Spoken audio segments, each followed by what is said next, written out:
Assalamualaikum warahmatullahi wabarakatuh. Innal hamdalillah nahmaduhu wa nasta'inuhu wa nastaghfiruh wa na'udzu billahi min shururi anfusina wa sayyiati a'malina. May yahdihillahu fala mudilla lahu wa may yudlilhu fala hadiyalah. Ashhadu an la ilaha illallah wahdahu la syarika lah wa ashhadu anna Muhammadan 'abduhu wa rasuluh.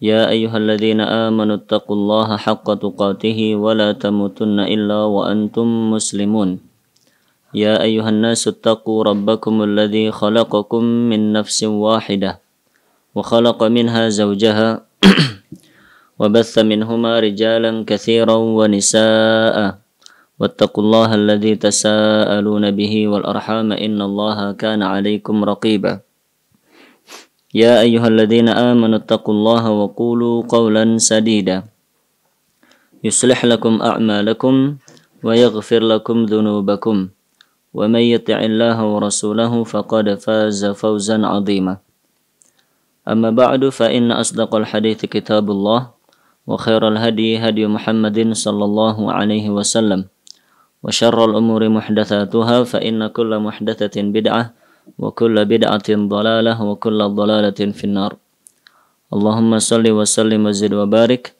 على نبينا محمد وعلى آله وأصحابه أجمعين. Kaum muslimin dan muslimah, jamaah yang dirahmati oleh Allah Subhanahu wa taala. Alhamdulillah pada kesempatan pagi hari ini kita kembali diberi kekuatan oleh Allah untuk bersama-sama melaksanakan ibadah yang mulia, yaitu kita diberi kesempatan untuk berusaha mengkaji, memahami ayat-ayat Al-Quran dan hadis-hadis Rasulullah sallallahu alaihi wasallam.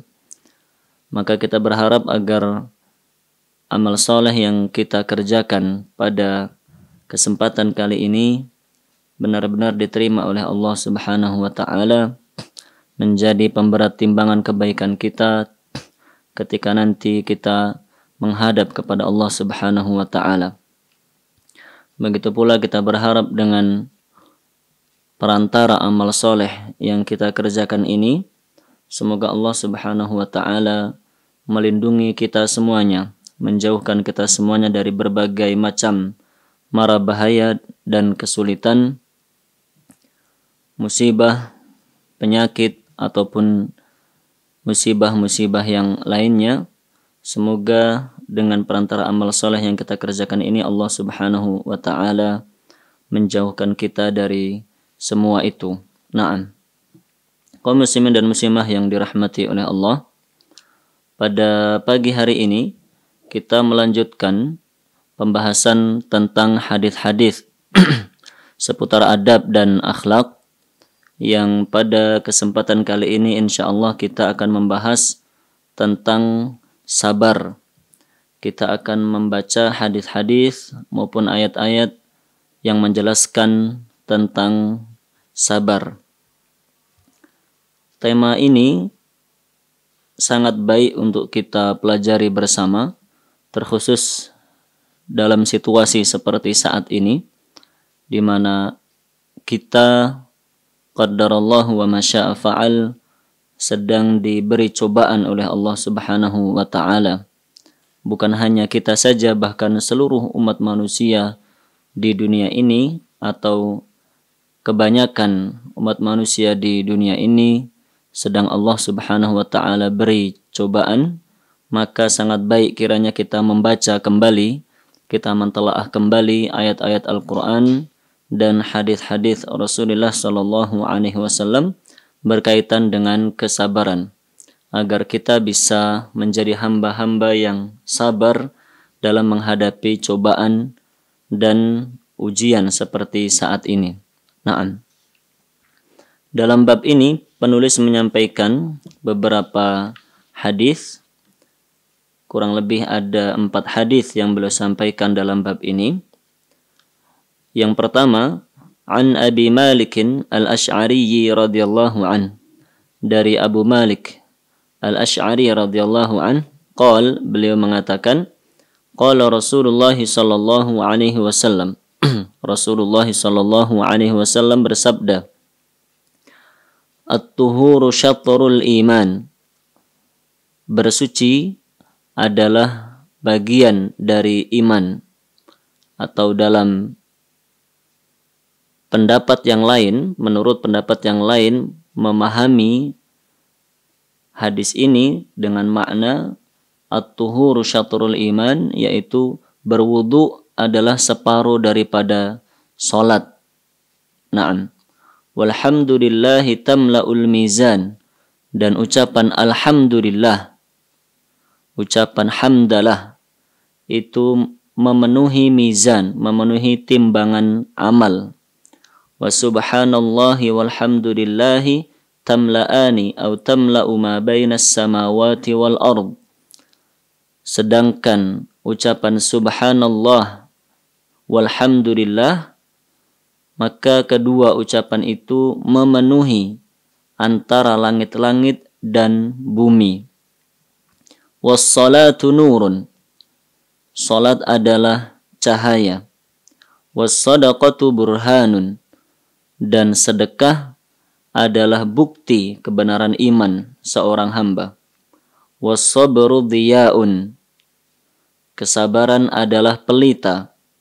Wal Qur'anu hujjatun laka aw 'alaik, dan Al-Qur'an itu akan menjadi pembela bagimu atau akan menjadi argumen yang menghancurkanmu. Kullun nasi yaghdu, semua manusia berusaha. Faba'i'un nafsah famu'tiquha aw mubiquha, maka ada orang yang membebaskan dirinya dari keburukan, ada pula orang yang menjerumuskan dirinya kepada keburukan. Hadis sahih riwayat Imam Muslim. Hadis ini cukup panjang dan menjelaskan poin yang sangat banyak sekali, baik berkaitan dengan ibadah lisan, yaitu dengan memperbanyak hamdalah, memperbanyak tasbih, ataupun ibadah-ibadah anggota tubuh yang lainnya, bersedekah, kemudian melaksanakan sholat, dan masih banyak lagi yang diterangkan dalam hadis yang sangat mulia ini. Namun yang kita bahas pada kesempatan pagi hari ini adalah bahwa Rasulullah sallallahu alaihi wasallam menerangkan dalam hadis ini as-sabru dhiya, bahwasanya kesabaran itu adalah cahaya, kesabaran itu adalah sinar yang terang. Diterangkan oleh para ulama, kenapa Rasulullah sallallahu alaihi wasallam menjelaskan dalam hadis ini bahwa sifat sabar adalah cahaya yang terang, adalah sinar yang terang. Maka dikatakan oleh para ulama bahwa hadis ini menunjukkan idhamu fadlis sabri, menunjukkan betapa agungnya dan tingginya derajat sifat sabar. Wa anna sahibahu la yazalu mustadhi'an binurihi muhtadiyan bihi, dan bahwasanya orang yang memiliki sifat sabar akan senantiasa terang jalan hidupnya karena dia berpegang dengan cahaya dan pelita kesabaran tersebut. Wa huwa yashmalu sabra ala ta'atillah, dan kesabaran yang dimaksud dalam hadis ini mencakup kesabaran dengan ketiga macamnya, yaitu bersabar ketika melaksanakan ketaatan kepada Allah, wa 'alal bala'i wa makarihid dunya, yang kedua bersabar ketika menghadapi bala, menghadapi musibah, wa 'anil ma'asi, dan yang ketiga bersabar ketika menjauhi perbuatan-perbuatan maksiat.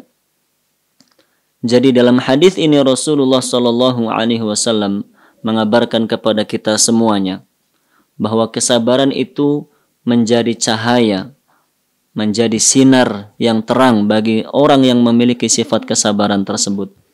Maksudnya bahwa dalam berbagai kondisi dan keadaan, maka hamba-hamba Allah yang akan mendapatkan petunjuk dari Allah, yang akan bisa meniti jalan yang benar ketika berada dalam keadaan sulit tersebut, maka tidak lain dan tidak bukan adalah mereka-mereka yang memiliki sifat sabar. Makanya Rasulullah SAW dalam hadis ini tadi mengatakan kesabaran itu adalah cahaya. Artinya yang bisa menerangi jalan orang mukmin adalah sifat kesabaran ini. Hal itulah yang telah difirmankan oleh Allah Subhanahu wa taala dalam ayat yang sangat sering kita dengar, yaitu dalam surat Al-Baqarah ayat 155. وَلَنَبْلُوَنَّكُمْ بِشَيْءٍ مِنَ الْخَوْفِ وَالْجُوعِ وَنَقْصٍ مِنَ الْأَمْوَالِ وَالْأَنْفُسِ وَالثَّمَرَاتِ فَبَشِّرِ الصَّابِرِينَ. Dan sungguh benar-benar kami akan menguji kalian, seluruh umat manusia. Bisyai'in minal khauf, kami uji dengan sedikit rasa takut. Wal ju', kami uji dengan sedikit rasa lapar. Wa naqsin minal amwal, dan kami uji dengan berkurangnya sedikit harta. Wal anfus, dan meninggalnya orang-orang yang tercinta. Was samarat, dan berkurangnya buah-buahan, berkurangnya stok makanan. Artinya Allah mengabarkan bahwa itu sudah menjadi sunnatullah, menjadi takdir Allah, menjadi qada dari Allah Subhanahu wa taala bahwa kita semuanya pasti akan diberi cobaan oleh Allah Subhanahu wa taala. Dan Allah mengabarkan di akhir ayat tersebut, wa basyiris sabirin, berikanlah kabar gembira kepada orang-orang yang bersabar, yaitu alladzina idza asabathum musibah qalu inna lillahi wa inna ilaihi raji'un, yaitu orang-orang yang ketika ditimpa musibah mereka mengatakan, bukan mengatakan dengan lisannya saja, namun ikrar dengan lisan ini bersumber dari keyakinan yang begitu kuat di dalam hatinya. Mereka mengatakan dengan lisannya dan keyakinan yang dalam di dalam hatinya, inna lillah, sesungguhnya kami semua adalah milik Allah semata, wa inna ilaihi raji'un, dan sesungguhnya kami semua akan kembali hanya kepadanya. Allah Subhanahu wa taala kemudian mengabarkan dan menjelaskan dalam ayat yang selanjutnya, ulaika alaihim salawatum mir rabbihim wa rahmah. Orang-orang yang demikian itu, yang ketika ditimpa berbagai macam musibah tadi mereka bersabar, maka Allah mengatakan di akhir ayatnya, di ayat selanjutnya, mereka itulah yang alaihim salawatum mir rabbihim wa rahmah, orang-orang yang mendapatkan pujian dan sanjungan dari Allah Subhanahu wa taala, dan orang-orang yang akan mendapatkan rahmat Allah Subhanahu wa taala. Wa ulaika humul muhtadun, dan mereka itulah orang-orang yang mendapatkan petunjuk. Maka tepatlah apa yang diterangkan oleh Rasulullah sallallahu alaihi wasallam dalam hadis ini, bahwa kesabaran adalah cahaya. Kesabaran itu adalah sinar yang menerangi jalan hidup seorang mukmin. Ternyata itu tepat seperti yang dijelaskan oleh Allah Subhanahu wa taala dalam ayat yang tadi kita baca bersama, bahwa Allah Subhanahu wa taala ketika mengabarkan Dia pasti akan menguji kita semuanya dengan berbagai macam cobaan yang Allah sebutkan dalam ayat itu tadi, dengan rasa takut seperti yang kita alami sekarang ini. Bagaimana dengan satu musibah, dengan satu makhluk kecil yang Allah ciptakan, bisa membuat orang seluruh dunia merasa ketakutan. Begitu pula bisa membuat orang sampai kelaparan, karena semua orang berebut untuk memenuhi kebutuhan pangannya sendiri, memenuhi stok makanannya masing-masing, sampai tidak peduli dengan orang lainnya. Begitu pula banyak yang meninggal, banyak harta yang terbuang sia-sia, tidak bermanfaat. Artinya semua barang menjadi mahal begitu, Masya Allah. Wassamarat, begitu pula berkurang stok-stok makanan dan buah-buahan. Itu semua adalah bukti kebenaran janji Allah Subhanahu wa ta'ala. Di situasi seperti saat ini, maka Allah Subhanahu wa ta'ala mengabarkan bahwa hamba-hambanya yang akan selamat, hamba-hambanya yang akan mendapatkan rahmat, hamba-hambanya yang akan tetap berada di jalan kebenaran adalah hamba-hambanya yang bersabar. Naam, Allah mengatakan bahwa hamba-hamba yang bersabar ketika mendapatkan cobaan dengan berbagai cobaan itu tadi, mereka akan mendapatkan pertama pujian dari Allah Subhanahu wa ta'ala, disanjung oleh Allah Bagaimana tidak disanjung dan dipuji oleh Allah. Mereka diuji dengan berbagai macam cobaan, mereka tetap bersabar. Masya Allah.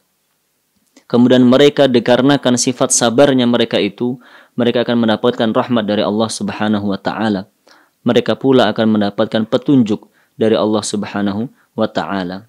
Naam. Maka itulah bekal kita yang terbaik ketika menghadapi situasi seperti saat ini. Pertama, bahwa kita diwajibkan untuk bersabar ketika menghadapi musibah seperti saat ini, yang mana telah dikabarkan oleh Rasulullah Sallallahu Alaihi Wasallam bahwa segala macam cobaan, musibah, penyakit, kesulitan yang menimpa hamba-hamba Allah yang beriman, maka itu semuanya adalah untuk menghapuskan dosa-dosanya dan untuk meninggikan derajatnya di sisi Allah Subhanahu wa Ta'ala. Maka kita berharap agar kita termasuk hamba-hamba yang demikian. Walaupun kita tidak merasa pede bahwa kita adalah hamba yang beriman, yang sempurna imannya.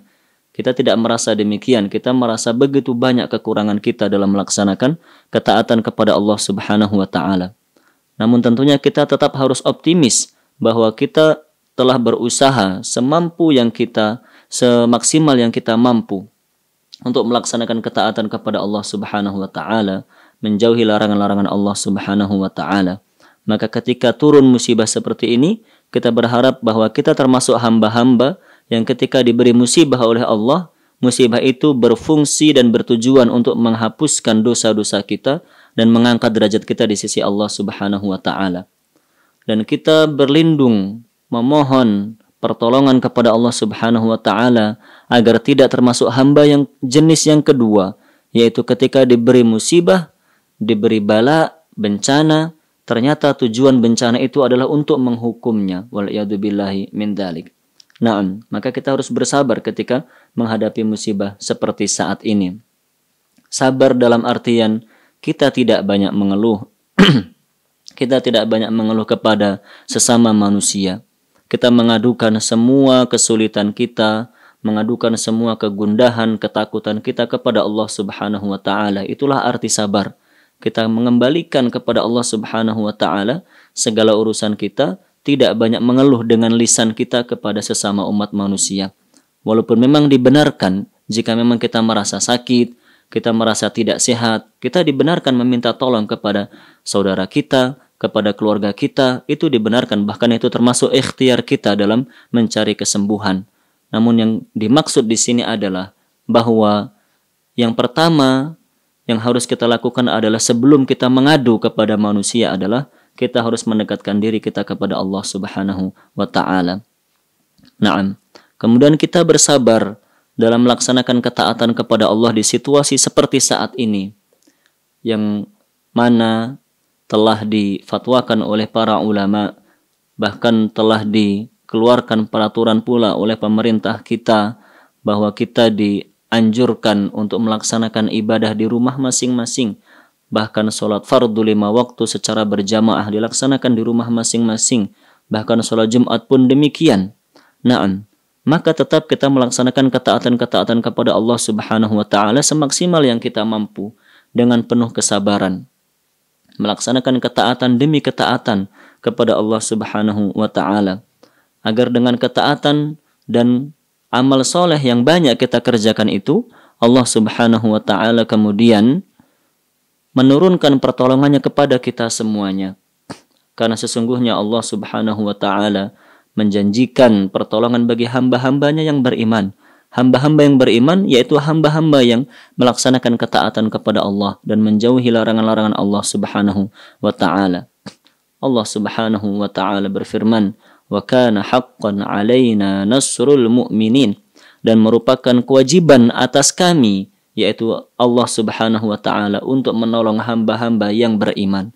Allah telah mengatakan dalam ayat itu, Allah Subhanahu wa Ta'ala berkewajiban, artinya Allah berjanji untuk menolong hamba-hambanya yang beriman. Maka dalam situasi seperti saat ini kita memperbanyak amal soleh. Kita melaksanakan perintah-perintah Allah dan perintah-perintah Rasulullah Sallallahu Alaihi Wasallam semaksimal yang kita mampu. Kita menjauhi larangan-larangan Allah semaksimal yang kita mampu. agar kita menjadi hamba-hamba yang diridhai oleh Allah, sehingga Allah Subhanahu wa taala pun kemudian menurunkan pertolongannya kepada kita semuanya.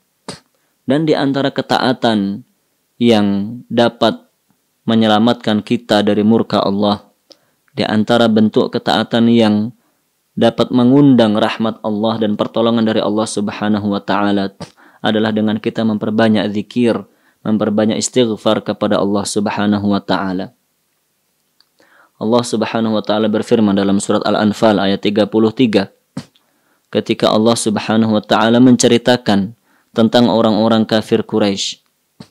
Orang-orang kafir Quraisy, orang-orang yang menentang dakwah Rasulullah sallallahu alaihi wasallam. Di antara penentangan mereka yang sangat luar biasa kurang ajar adalah ketika mereka mengatakan wa idz qalu Allahumma in kana hadha huwal haqq min 'indik fa'amtir 'alaina hijaratan minas sama' aw i'tina bi'adzabin alim. Yaitu ketika orang-orang kafir menantang Allah, mengatakan dengan lantang dan dengan begitu kurang ajarnya, ya Allah, jika memang benar Al-Quran ini adalah darimu, Al-Quran dan agama Islam yang dibawa oleh Muhammad sallallahu alaihi wasallam ini adalah darimu ya Allah, maka mereka menantang, maka turunkanlah hujan batu kepada kami orang-orang Quraisy. Awi'tina bi'adzabin alim, atau siksa saja kami dengan siksa yang sangat pedih. Itu termasuk bukti kejahilan mereka. Bukti kejahilan dan begitu tertutupnya akal sehat mereka karena sudah mengikuti hawa nafsu dan mengikuti bisikan syaitan. Yang seharusnya mereka katakan sebagaimana dikatakan oleh Ibnu Katsir dalam tafsir beliau, selayaknya ketika mereka berdoa dan mengatakan kepada Allah, jika benar ini adalah datang darimu, agama Islam ini, Al-Quran ini benar-benar datang darimu ya Allah, harusnya mereka mengatakan, maka berilah kami petunjuk untuk mengikutinya. Berilah kami kemudahan untuk mengamalkannya. Seharusnya begitu. Namun mereka tidak mengatakan yang demikian. Justru sebaliknya, kalau Al-Quran ini benar, kalau Muhammad ini benar, kalau Islam ini benar, dan kami tetap tidak mau mengikutinya, siksa saja kami. Itu di antara bentuk kekurang ajarannya orang-orang Quraisy. Namun Allah mengatakan dalam ayat selanjutnya, Al-Anfal ayat 33, kenapa Allah tidak menyiksa orang-orang kafir Quraisy yang sudah sebegitu luar biasa kurang ajarnya? Allah mengatakan, wa ma kana Allahu liyu'adzibahum wa anta fihim. Allah Subhanahu wa taala tidak akan menyiksa mereka selama kamu wahai Muhammad masih berada di tengah-tengah mereka. Wa ma kana Allahu mu'adzibahum wa hum yastaghfirun. Dan Allah Subhanahu wa taala tidak akan mungkin menyiksa mereka selama mereka mau beristighfar. Maka Allah Subhanahu wa taala menerangkan dalam ayat tersebut bahwa kenapa Allah tidak menyiksa orang Quraisy padahal mereka begitu kurang ajar kepada Allah. Dosa mereka begitu banyak. Dosa-dosa besar, bahkan yang paling besar kesyirikan kepada Allah Subhanahu wa taala telah mereka lakukan. Allah tidak menyiksa karena dua sebab yang Allah sebutkan dalam ayat tadi. Sebab pertama karena di tengah-tengah mereka ada Rasulullah sallallahu alaihi wasallam. Ketika Rasulullah sallallahu alaihi wasallam ada di tengah-tengah mereka, masih hidup bersama mereka, maka Allah Subhanahu wa taala tidak akan menyiksa mereka karena akan mengenai pula kepada Rasulullah sallallahu alaihi wasallam. Kemudian yang kedua, mereka tidak disiksa oleh Allah karena mereka beristighfar. Diterangkan oleh Ibnu Katsir dalam tafsir beliau. Bagaimana maksudnya orang Quraisy kok beristighfar? Maksudnya bahwa orang-orang Quraisy ketika melakukan ibadah haji, orang-orang musyrik pada waktu itu mereka melaksanakan ibadah haji dan ucapan talbiyah yang mereka ucapkan adalah labbaik Allahumma labbaik, labbaik Allah, labbaik la syarika lak illa syarikan huwa lak tamlikuhu wa ma malak, begitu. Kurang lebih redaksinya seperti itu. Yang artinya adalah kami menyambut panggilanmu ya Allah. Kami menyambut panggilanmu ya Allah. Tidak ada sekutu bagimu ya Allah kecuali sekutu dan tandingan yang kamu sendiri yang telah mengangkatnya ya Allah. Tamlikuhu wa ma malak, yang kamu menguasainya dan kamu pun menguasai segala yang dia miliki. Kemudian setelah itu di akhir talbiyahnya orang musyrik itu, Mereka mengatakan ghufranaka, ghufranaka, ghufranaka. Berilah kami ampunanmu ya Allah, berilah kami ampunanmu ya Allah, berilah kami ampunanmu ya Allah. Demikian kurang lebih lafaz talbiyahnya orang-orang musyrik pada waktu itu, seperti dinukilkan oleh Ibnu Katsir dalam tafsir beliau. Dikarenakan mereka masih meminta pertolongan, meminta ampunan dari Allah Subhanahu wa taala, maka mereka tidak disiksa oleh Allah Subhanahu wa taala. Maka yang berkaitan dengan pembahasan kita pada saat ini adalah di situasi seperti saat ini kita sedang sangat membutuhkan pertolongan dari Allah Subhanahu wa taala. Yang sedang kita bahas saat ini adalah kita mengundang pertolongan Allah, kita mengharap pertolongan Allah dengan cara kita terus bersabar dalam melaksanakan ketaatan kepada Allah, memperbanyak istighfar kepada Allah Subhanahu wa taala. Sebagaimana diterangkan dalam ayat tadi bahwa Allah Subhanahu wa taala tidak akan menyiksa mereka karena mereka terus beristighfar kepada Allah Subhanahu wa taala. Dan dikatakan oleh Ibnu Abbas, sebagaimana dinukilkan pula oleh Ibnu Katsir dalam tafsir beliau, bahwa kita memiliki dua penangkal azab seperti diterangkan dalam ayat tersebut. Dua penangkal azab yang kita miliki, dan salah satunya telah tiada, yaitu Rasulullah SAW telah wafat. Beliau tidak ada lagi bersama kita. Berarti penangkal azab kita tinggal yang kedua, tinggal yang terakhir, yaitu kita memperbanyak istighfar kepada Allah Subhanahu wa taala. Naam. Dan dalam hadis yang diriwayatkan oleh Imam Ahmad, Rasulullah sallallahu alaihi wasallam bersabda, "Al-'abdu aminun min 'adzabillah mastaghfarallah." Semua hamba itu akan aman, akan selamat dari siksa Allah selama mereka beristighfar kepada Allah Subhanahu wa taala. Naam. Maka kaum muslimin dan muslimah dirahmati oleh Allah, itu yang terus harus kita ingat dalam diri kita. Di tengah situasi seperti saat ini kita bersabar, tidak banyak mengeluh, kita mengadukan semuanya kepada Allah. Kemudian kita bersabar dalam melaksanakan ketaatan kepada Allah semaksimal yang kita mampu. Dengan cara apa saja? Jika kita bisa melaksanakan ibadah fisik, sholat fardu, sholat sunnah, kemudian puasa sunnah, dan yang lain-lain, maka kita memperbanyak amal soleh tersebut agar kita ditolong oleh Allah Subhanahu wa ta'ala. Jika kita bisa pula beribadah dengan harta kita, bisa bersedekah, bisa berwakaf dan yang lain sebagainya, maka kita memperbanyak pula ibadah-ibadah itu agar kita ditolong oleh Allah Subhanahu wa ta'ala. Dan jenis sabar yang ketiga yaitu kita bersabar untuk meninggalkan perbuatan-perbuatan maksiat. Di waktu seperti saat ini, seharusnya kita betul-betul menjauhi perbuatan maksiat sejauh mungkin. Setiap saat memang kita diperintahkan untuk menjauhi perbuatan maksiat. Namun di waktu seperti ini secara khusus akan menjadi hamba yang kelewatan jika kita masih terus bermaksiat kepada Allah Subhanahu wa ta'ala. Kita akan menjadi hamba yang betul-betul kurang ajar kepada Allah ketika kita masih terus bermaksiat kepada Allah Subhanahu wa ta'ala. Ketika sudah banyak kita saksikan, kita mendengar, kita mengetahui berapa orang yang telah meninggal dunia dalam hitungan beberapa hari terakhir saja dengan penyakit yang begitu sekarang sedang dibicarakan oleh semua orang di dunia ini. Itu adalah hikmah yang harus kita pahami, harus kita petik, dan harus kita masukkan ke dalam hati kita agar kita benar-benar menjauhi perbuatan maksiat, agar tidak semakin Allah murka kepada kita, agar tidak semakin Allah Subhanahu wa ta'ala menurunkan musibah demi musibah kepada kita semuanya. Karena semua bencana, semua musibah turunnya disebabkan oleh perbuatan kita sendiri. Allah Subhanahu wa ta'ala telah berfirman dalam surat Ar-Rum ayat 41, "Dhaharal fasad fil barri wal bahr bima kasabat aydin nas." Telah nampak kerusakan di darat dan di lautan, bima kasabat aydin nas, disebabkan oleh perbuatan tangan manusia itu sendiri, liyudhiqahum ba'dalladzi amilu, agar Allah merasakan kepada umat manusia itu sebagian dari akibat perbuatan mereka, merasakan akibat dari sebagian perbuatan mereka, la'allahum yarji'un, agar mereka mau kembali kepada Allah Subhanahu wa ta'ala. Jadi yang Allah timpakan kepada kita itu baru akibat buruk dari sebagian perbuatan maksiat kita. Wal'iyadu billahi min dzalik. Bayangkan jika setiap maksiat yang kita lakukan langsung Allah menurunkan musibah dan bencana sebagai konsekuensinya. Mungkin tidak tersisa lagi umat manusia di dunia ini, wala'iyadzubillah.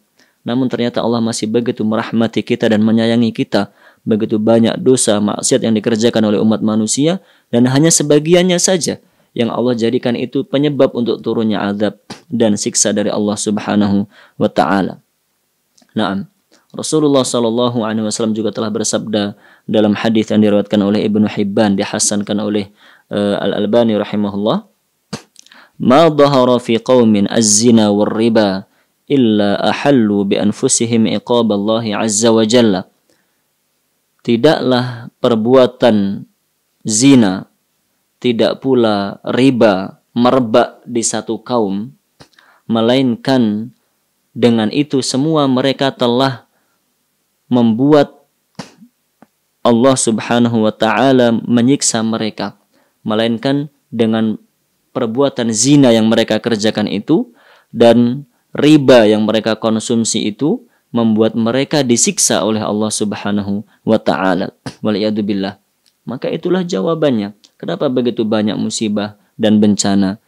Karena memang begitu sudah luar biasa merajalela perbuatan dosa-dosa yang disebutkan dalam hadis tadi. Zina pada masa sekarang ini, wala'iyadzubillah, bukan lagi hanya 1-2 orang yang melakukannya, bukan hanya secara sembunyi-sembunyi orang melakukannya, bahkan di medsos secara terang-terangan orang memamerkan perbuatan zinanya, wala'iyadzubillah. Bahkan merasa bangga ketika sudah berzina, wala'iyadzubillah. Bahkan tidak merasa malu sama sekali ketika diberitakan telah melakukan perbuatan zina, wala'iyadzubillah. Riba apalagi? Hampir semua sendi-sendi kehidupan masyarakat kita sekarang semuanya terjangkiti dengan riba. Ketika ada seorang yang ingin memiliki tempat tinggal, harus memilikinya dengan usaha yang bercampur dengan riba. Ingin memiliki kendaraan, ingin memiliki pekerjaan, semuanya harus tercampur dengan hal-hal yang berbau riba. Maka pantaslah jika Allah Subhanahu wa taala menurunkan musibah demi musibah kepada kita semuanya. Maka kaum muslimin dan muslimah dirahmati oleh Allah, kesabaran yang ketiga ini pun harus kita galakkan. Kita menjauhi perbuatan maksiat sejauh-jauhnya agar kita menjadi hamba-hamba yang diridhai oleh Allah Subhanahu wa taala, agar tidak semakin banyak musibah yang diturunkan oleh Allah Subhanahu wa taala kepada kita. Naam, itulah hadis yang pertama yang disampaikan oleh penulis dalam bab ini, bab sabar. Intinya bahwa di situ Rasulullah Shallallahu Alaihi Wasallam mengabarkan kesabaran adalah cahaya, kesabaran adalah sinar terang yang membuat jalan seorang mukmin itu terus diterangi sehingga dia tetap bisa berada di jalan kebenaran tersebut. Dan itu sesuai yang difirmankan oleh Allah Subhanahu Wa Taala dalam surat Al-Baqarah ayat ke 155, 156 dan 157. Nah, berikutnya penulis menyampaikan hadis yang lain, yaitu an Suhaib radhiyallahu an, dari Suhaib radhiyallahu anhu beliau mengatakan qala Rasulullah sallallahu alaihi wasallam, Rasulullah sallallahu alaihi wasallam bersabda, ajaban li amril mu'min, sungguh mengherankan perkara seorang mukmin, inna amrahu kullahu khair, sesungguhnya semua urusannya adalah baik baginya, walaysa dzaka li ahadin illa lil mu'min, dan yang demikian itu hanya bisa dimiliki oleh seorang mukmin. In asabathu sarra syakar fakana khairan lah, jika dia ditimpa kebaikan, dia mendapatkan kebaikan, dia bersyukur, maka bersyukur itu akan lebih baik baginya. Wa in asabathu dharra sabar fakana khairan lah, dan jika ditimpa musibah, ditimpa kesulitan dan keburukan, dia bersabar, maka yang demikian itu adalah lebih baik baginya. Nah, hadis yang sudah sangat sering kita dengar, dan itu merupakan hadis sahih riwayat Imam Muslim. Dalam hadis ini Rasulullah Sallallahu Alaihi Wasallam menjelaskan bahwa as-sabru wa syukru mutalaziman. Faidah penting yang kita ambil dari hadis ini, as-sabru wa syukru mutalaziman. Kesabaran, sifat sabar dan sifat syukur itu saling berkaitan. Sabar dan syukur itu merupakan dua sifat yang saling berkaitan. Fasyukru fis sarra yastalzimus sabra an ma'siyatillah, yaitu ketika kita bersyukur ketika sedang mendapatkan nikmat dari Allah Subhanahu wa taala. Kita mendapatkan nikmat dari Allah Subhanahu wa taala, kita bersyukur kepada Allah atas nikmat tersebut. Syukurnya kita ini mengharuskan kita untuk bersabar agar menjauhi maksiat kepada Allah Subhanahu wa taala. Was-sabru fid dharra yastalzimu syukra. Dan ketika kita ditimpa kesulitan, kita bersabar, dan kesabaran kita itu membuat kita berkeharusan untuk terus bersyukur. Bagaimana syukur ketika sedang ditimpa musibah? Wa huwal qiyamu bihaqqillahi azza wa jalla fi tilka dharra, yaitu dengan tetap senantiasa berusaha menunaikan perintah-perintah Allah Subhanahu wa taala dalam keadaan sulit tersebut. Kaum muslimin dan muslimah yang dirahmati oleh Allah, itu faedah yang sangat penting yang harus kita fahami bersama. Beliau mengatakan, penulis menjelaskan, menukil dari Al-Mufhim dari Al-Qurtubi rahimahullah, begitu pula dari Fathul Bari, mengatakan bahwa as-sabru wa syukru mutalaziman. Sifat sabar dan sifat syukur itu adalah dua sifat yang saling berkaitan. Dua-duanya harus ada pada diri seorang mukmin. Tidak bisa hanya salah satunya saja. Ada salah satunya maka membuat yang keduanya pun harus ada pada diri seorang mukmin. Beliau menjelaskan tadi, ketika kita mendapatkan nikmat, maka kewajiban kita pertama kali adalah bersyukur kepada Allah Subhanahu wa taala. Syukur dengan lisan kita mengucapkan alhamdulillah, syukur dengan hati kita dengan meyakini bahwa itu semata-mata datangnya dari Allah. Semua kebaikan yang kita miliki dan kita dapatkan semata-mata adalah karunia dan pemberian Allah Subhanahu wa taala.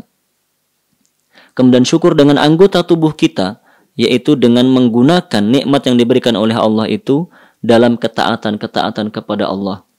Lah ketika kita mensyukuri nikmat yang Allah berikan itu, maka akan membuat kita berkeharusan memiliki sifat sabar pula. Sabar apa? Yaitu sabar agar jangan menggunakan nikmat Allah itu dalam kemaksiatan. Sabar untuk tidak bermaksiat walaupun sedang dalam keadaan senang, dalam keadaan lapang, dalam keadaan yang harta melimpah, badan sehat, misalnya demikian. Naam. Ketika diberi harta berlebih, walhamdulillah, kita bersyukur kepada Allah. Namun kita harus bersabar. Jangan sampai dengan harta yang berlebih itu kemudian kita bermaksiat kepada Allah. Kita memakan yang tidak dihalalkan oleh Allah. Kita pergi ke tempat-tempat yang tidak dihalalkan oleh Allah. Dan seterusnya. Nah, sebaliknya pun sama. Beliau menerangkan tadi.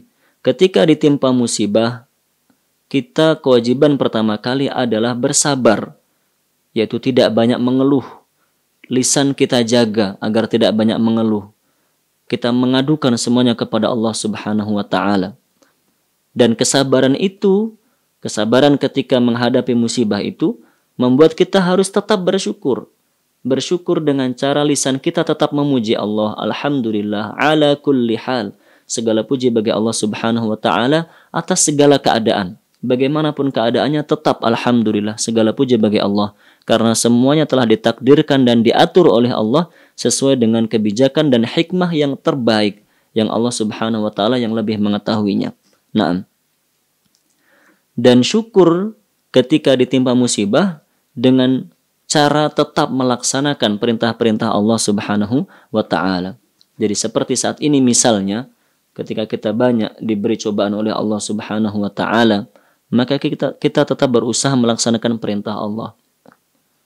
Misalnya, kita tidak melaksanakan sholat fardu 5 waktu secara berjamaah di masjid sebagaimana dihimbau oleh pemerintah kita ataupun telah difatwakan oleh para ulama kita.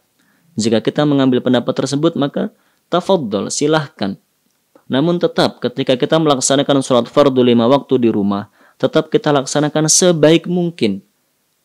Di awal waktu begitu, tidak kita tunda-tunda, menggunakan pakaian yang baik, naam, menggunakan pakaian yang baik dan dengan cara pelaksanaan yang baik sebagaimana kita laksanakan di luar.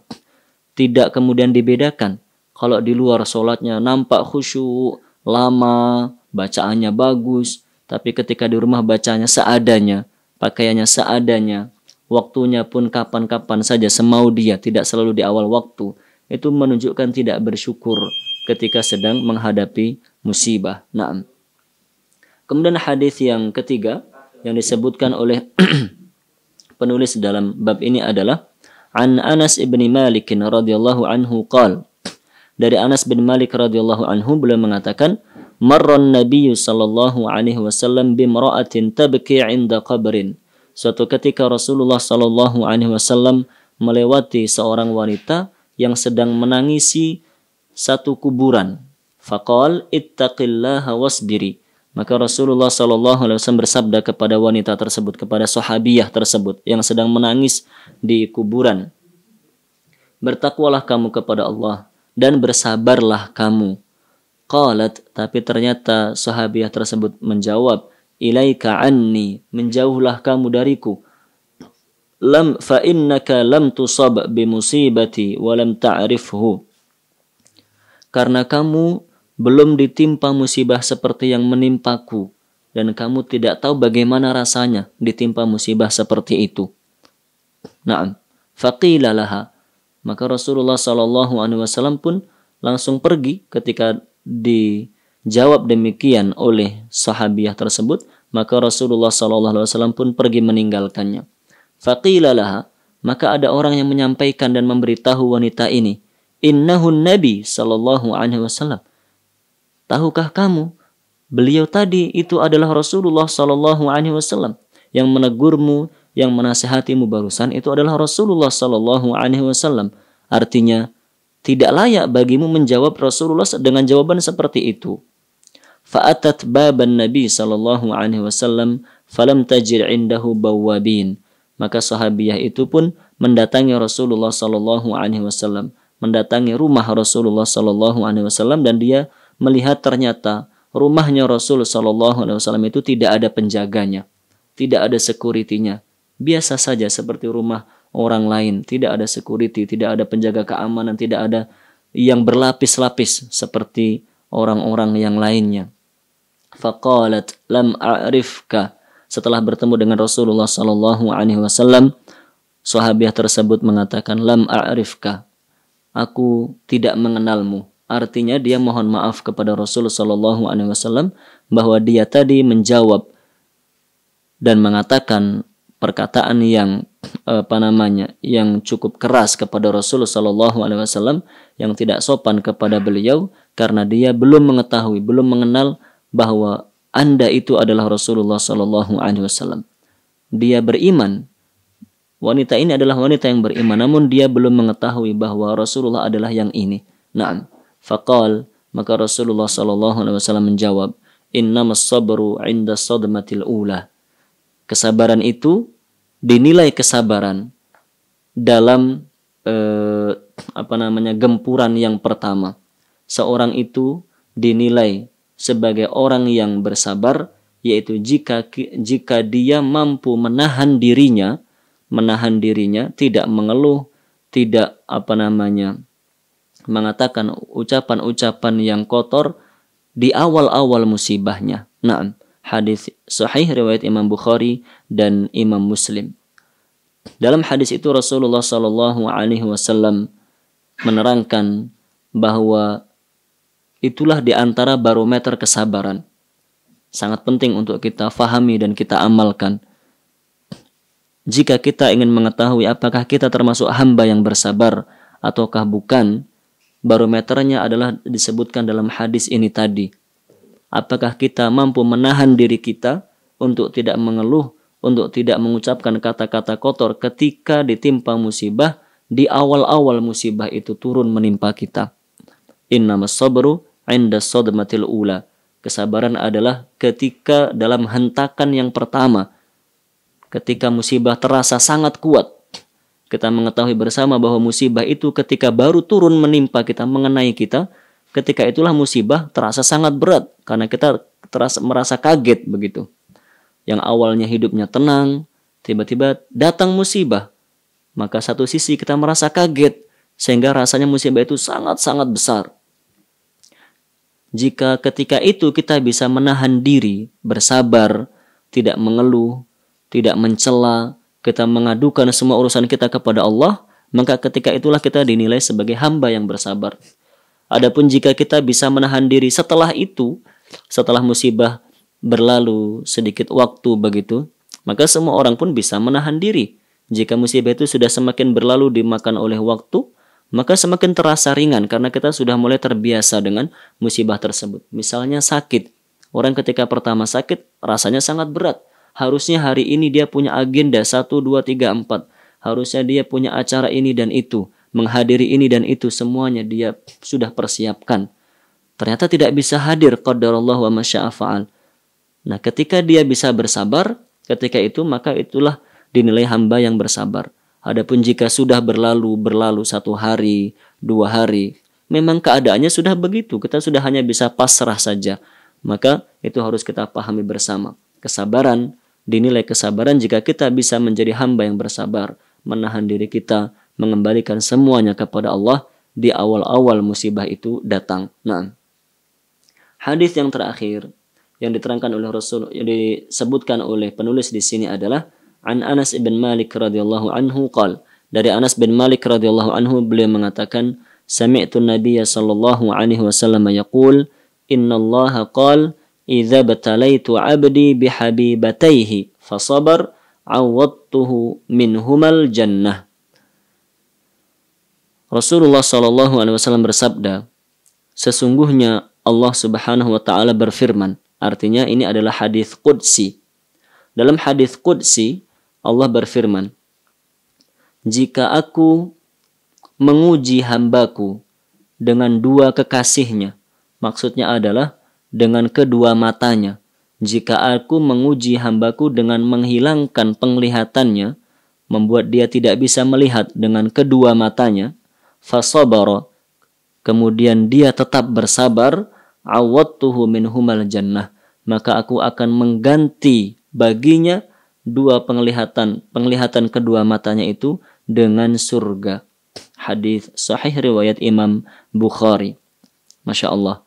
Dalam hadis itu Allah Subhanahu wa taala menerangkan betapa tingginya pahala kesabaran.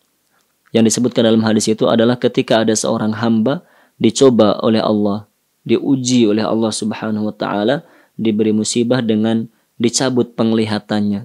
Dia menjadi buta, tidak lagi bisa melihat dengan kedua matanya. Kemudian jika hamba itu mampu bersabar dengan ujian tersebut, maka akan diganti oleh Allah Subhanahu wa taala dengan surga Allah Subhanahu wa taala. Kenapa yang disebutkan dalam hadis ini adalah penglihatan? Disebutkan oleh para ulama, penulis di sini menyampaikan, li'annahu ma ahabbu a'dha'il insani ilaih.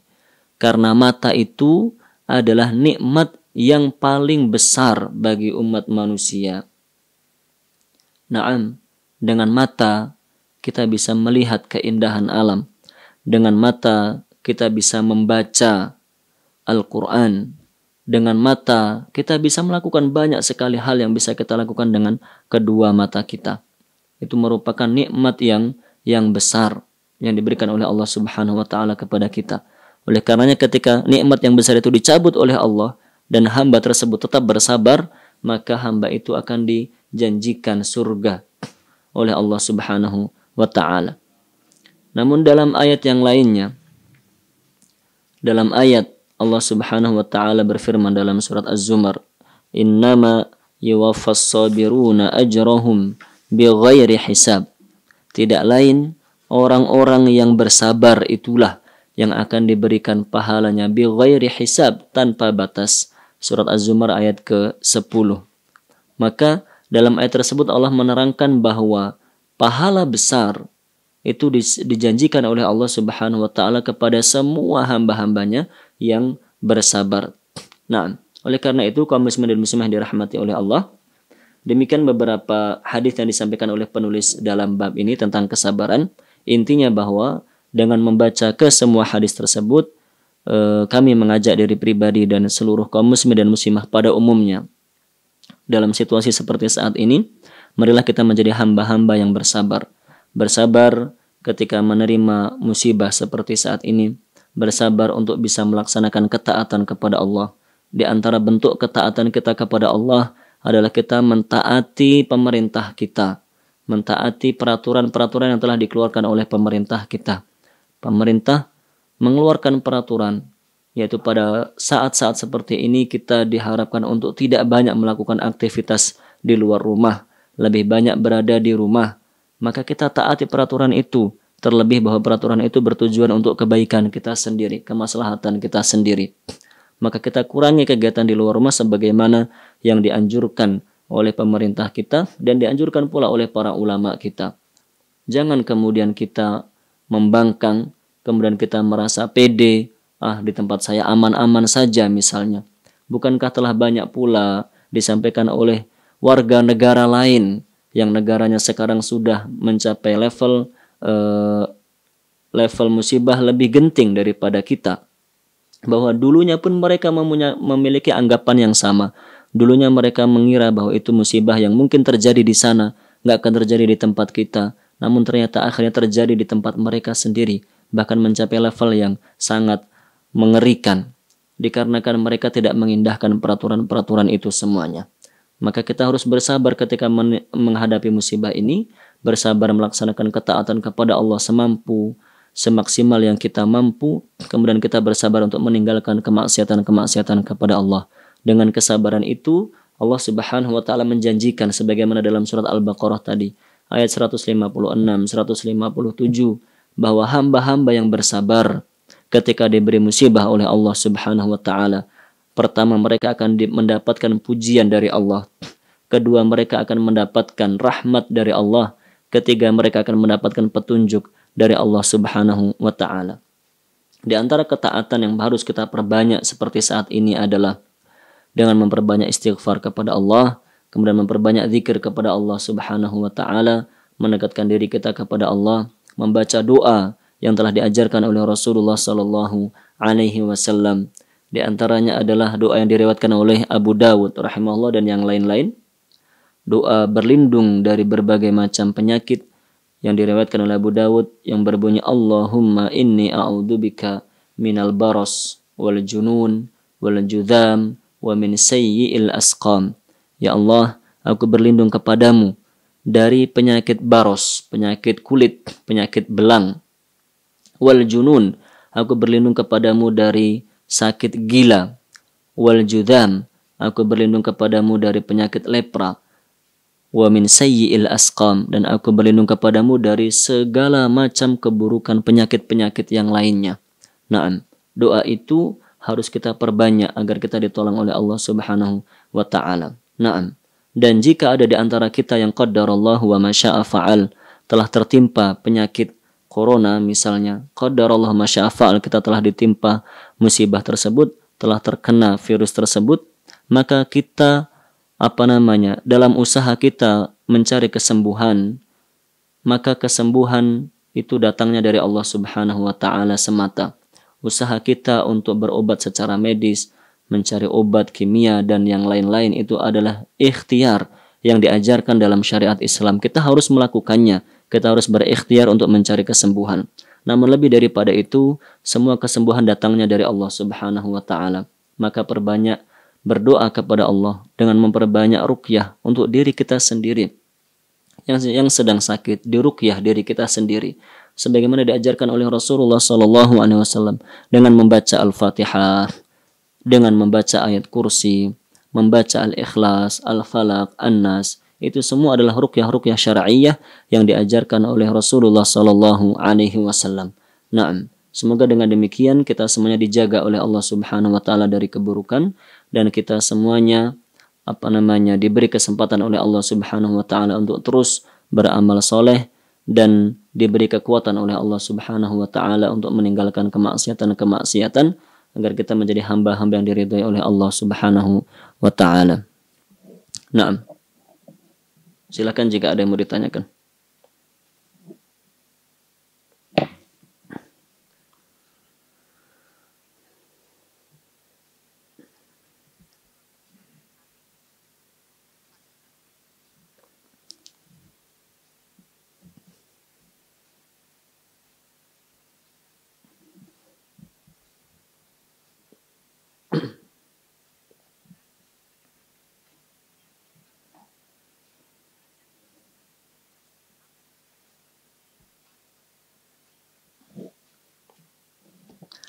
Baik, jazakillahu khairan. Nah, berkaitan dengan peraturan untuk tidak memperbanyak kegiatan di luar rumah, sedangkan ada agenda-agenda yang biasa sudah dilakukan, Jumat berkah dan yang lain sebagainya, maka wallahu a'lam, tentunya yang mengetahui situasi lapangan di sana adalah para ummahat dan kaum muslimin dan muslimah di sana sendiri.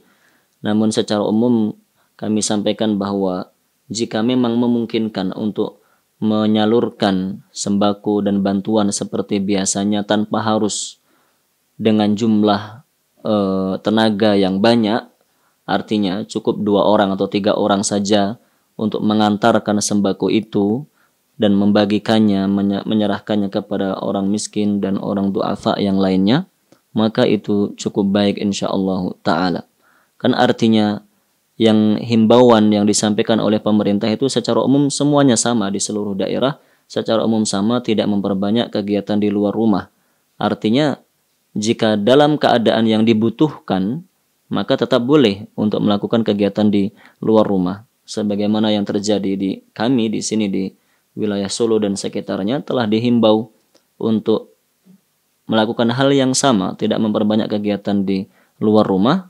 Namun karena menimbang maslahat bahwa para santri pun masih ada di pesantren, maka mau tidak mau para asatidah pun juga masih berkewajiban untuk mengajar di ma'had sebagaimana biasanya. Maka demikian pula dengan para muslimin muslimah yang ada di kota Berau dan sekitarnya. Setelah keluar himbauan tersebut, jika memang dilihat dan ditimbang kalau acara sedekah Jumat itu tidak dilakukan, tidak dilaksanakan sebagaimana biasanya, maka kaum du'afa, orang-orang yang lemah banyak yang menunggu dan mengandalkan bantuan kita misalnya, maka lebih baik untuk tetap disalurkan dengan catatan seperti tadi, jika memungkinkan untuk dilaksanakan tanpa harus melibatkan banyak orang begitu, dan insya Allah itu bisa. Misalnya kita ngumpulkan yang biasanya, ini contoh saja, yang biasanya misalnya menyumbang sembako, yang biasanya sembako itu dikumpulkan di masjid, kemudian di masjid telah para kaum du'afa mengambilnya, misalnya demikian, maka sekarang bisa kita balik, warga yang akan menyumbang sembakonya tinggal memberi informasi kepada panitia cukup 2 orang 3 orang mendata warga yang akan menyumbang adalah Bapak A, Ibu B dan seterusnya, rumahnya di sini, nanti panitia yang mengambil bantuannya ke rumah masing-masing, sehingga tidak perlu banyak orang keluar rumah menuju ke masjid untuk menyampaikan sedekah dan infaknya. Kemudian nanti pula sebaliknya, ketika ingin menyalurkannya, yang biasanya kaum du'afa yang datang ke masjid misalnya, sekarang panitia yang bergerak untuk menyalurkan ke rumahnya masing-masing. Naam, dengan demikian semoga nanti tetap kemaslahatan berjalan dengan baik tanpa melanggar peraturan yang telah dikeluarkan oleh pemerintah setempat. Wallahu a'lam.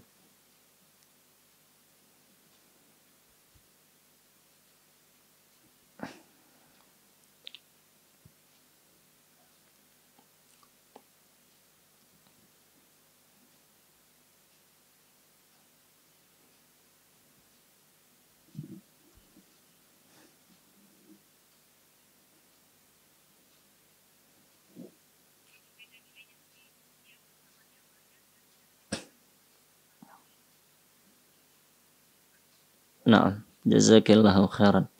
Berkaitan dengan hadis tadi, innamas sabru 'inda sadmatil ula, kesabaran itu dinilai ketika di awal hentakannya. Naam. Bagaimana jika seorang itu bersabar di tengahnya atau di akhirnya? Apakah nilai pahala kesabarannya pun akan berbeda? Maka jawabannya na'am. Sabar itu merupakan amal soleh, dan amal soleh satu ini diterangkan oleh Rasulullah SAW dalam hadis yang kita baca tadi dari Anas bin Malik riwayat Imam Bukhari dan Muslim, bahwa kesabaran itu dinilai kesabaran yang sempurna, kesabaran yang baik itu ketika bisa kita lakukan di awal hentakan musibah itu datang. Itu kesabaran yang baik, kesabaran yang mendapatkan janji Allah Subhanahu wa taala dengan pahala yang tidak terhingga. Karena itu berat, makanya pahalanya pun tidak main-main. Karena itu berat dan tidak semua orang bisa melaksanakannya.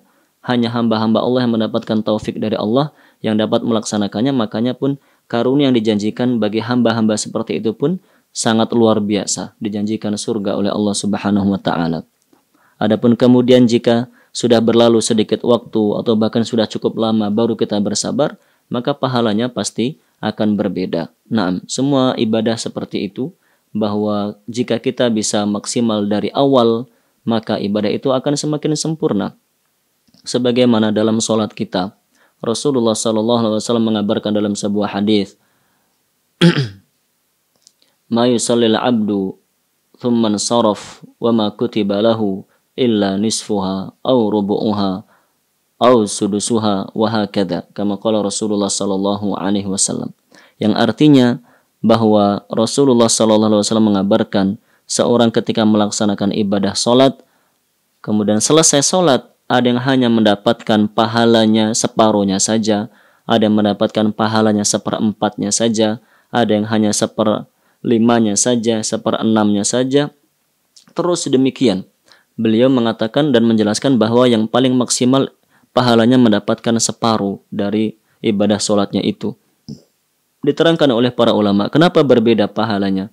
Itu kembali kepada kualitas kekhusyuan orang yang melaksanakan sholat tersebut. Berarti hamba Allah yang melaksanakan sholat yang sudah khusyuk dari awal begitu, sampai akhir dia bisa khusyuk, tidak sama dengan hamba yang khusyuk hanya di awalnya saja, atau hamba yang khusyuk hanya separuh sholatnya, khusyuk di akhir sholatnya. Semuanya tidak sama. Demikian pula dengan kesabaran tadi. Wallahu a'lamu bishawab.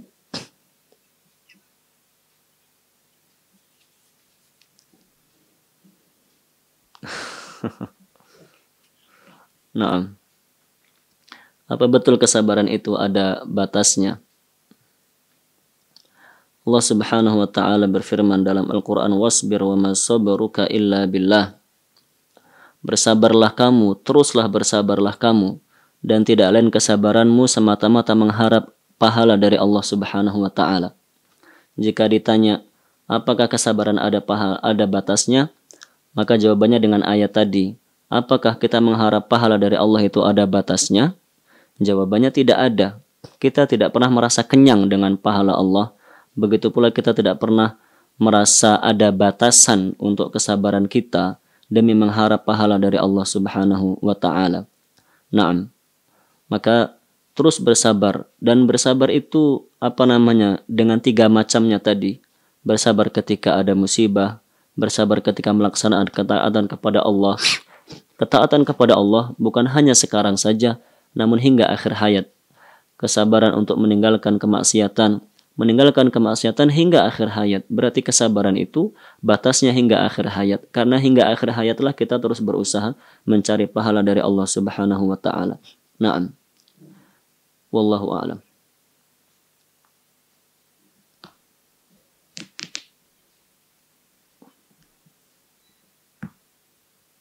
Akhirnya dengan bertawakal. Taib, apakah kesabaran itu akhirnya kemudian dengan bertawakal kepada Allah? Nah, antara kesabaran dan ketawakalan kepada Allah tidak bisa dipisahkan. Itu 2 hal yang tidak bisa dibedakan. Ketika seorang hamba itu mendapatkan musibah, ketika seorang hamba itu berusaha meninggalkan kemaksiatan dan melaksanakan ketaatan kepada Allah, semuanya harus dibarengi dengan kesabaran.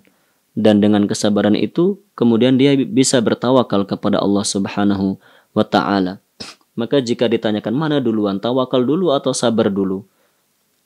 Tidak bisa dibedakan. Memang 2 hal itu harus berjalan saling beriringan. Hamba yang bersabar, maka dia akan menjadi hamba yang bertawakal kepada Allah. Hamba yang bertawakal kepada Allah, maka dia akan menjadi hamba yang bersabar kepada Allah. Dua-duanya menjadi hal yang saling berkaitan dan tidak bisa disamakan. Dan semuanya diperintahkan oleh Allah Subhanahu wa ta'ala. Wallahu a'lam. Baik, jazakumullahu khairan atas segala perhatian dan semangatnya untuk terus belajar mengkaji ayat-ayat Al-Quran dan hadis-hadis Rasulullah Sallallahu Alaihi Wasallam. Semoga segala apa yang kita laksanakan menjadi amal soleh yang diridai oleh Allah Subhanahu Wa Taala dan membuahkan ilmu yang bermanfaat untuk kita semuanya. Atas segala kekurangan kami mohon maaf yang sebesar-besarnya. Subhanakallahumma wa bihamdik asyhadu an la ilaha illa anta astaghfiruka wa atubu ilaik. Wa sallallahu ala nabiyyina Muhammadin wa ala alihi wa ashabihi ajma'in. Assalamualaikum warahmatullahi wabarakatuh.